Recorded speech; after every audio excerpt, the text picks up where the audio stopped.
Hello friends, তোমরা সবাই কেমন আছো? আমি কিন্তু একটুও ভালো নেই। আমি ভীষণ জ্বরে পড়ে গিয়েছি কাল থেকে। মেডিসিন খাচ্ছি তবুও কাজ দিচ্ছে না। তবে তোমরা কিন্তু সকলেই সাবধান থেকো।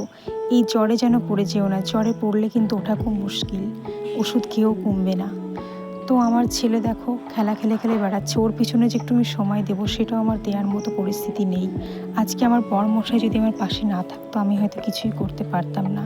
তবে হ্যাঁ, তোমরা কিন্তু ভিডিওটি পুরোপুরি দেখো, কেউ মিস করো না প্লিজ। আর সাবস্ক্রাইবটা করে দিও।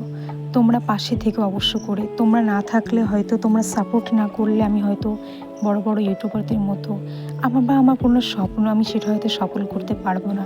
ইচ্ছাকৃতভাবে আমি ইউটিউবে এসেছি, তবে আমি জীবনে প্রচুর স্যাক্রিফাইস করেছি, প্রচুর। সেটা অবশ্যই তোমাদের সাথে শেয়ার করব। যাই হোক, অবশ্যই তোমরা ভিডিওটা দেখো আর সাবস্ক্রাইবটা করে দিও।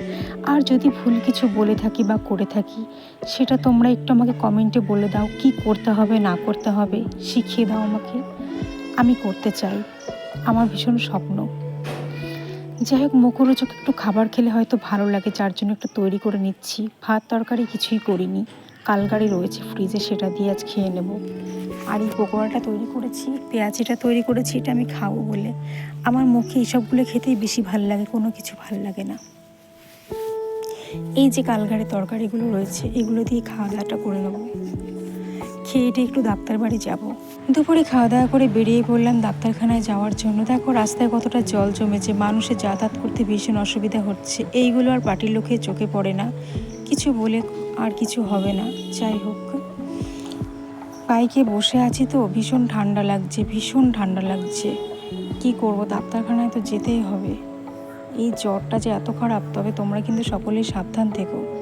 দেখো ডাক্তারখানায় চলে এসেছি, এসে দেখছি প্রচণ্ড ভিড়ও আছে চারিদিকে। এই বাড়ির কাছে ডাক্তারখানাতে আমাকে একটু আসতে হলো। আমি যেখানে যাই সেখানে গেলাম না, কারণ লং ড্রাইভিং একদমই করতে পারছি না। ছেলে বায়না করছিল এটা খাবে সেটা খাবে, এগুলো কিনে দিলাম। আর আমি একটু 7 আপ নিয়ে নিয়েছি, তাও আমাকে বকছিল যে 7 আপটা খেয়েও না, শরীর খারাপ করবে। তবু আমি ছাড়তে পারছি না, কারণ আমার 7 আপটা খুব ভালো লাগে আর খেতে ইচ্ছেও করছে। ভালো লাগছে না কিছু, কথা বলবো তো গলাটা খ্যাঁকি হয়ে গেছে পুরো।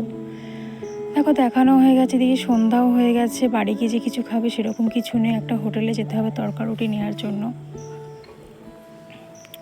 এই হোটেলে তরকারিটা খুব সুন্দর বানাই, বাড়িতে নিয়ে গিয়ে খেয়ে নেবো। তাই খেতে বসে গেছি।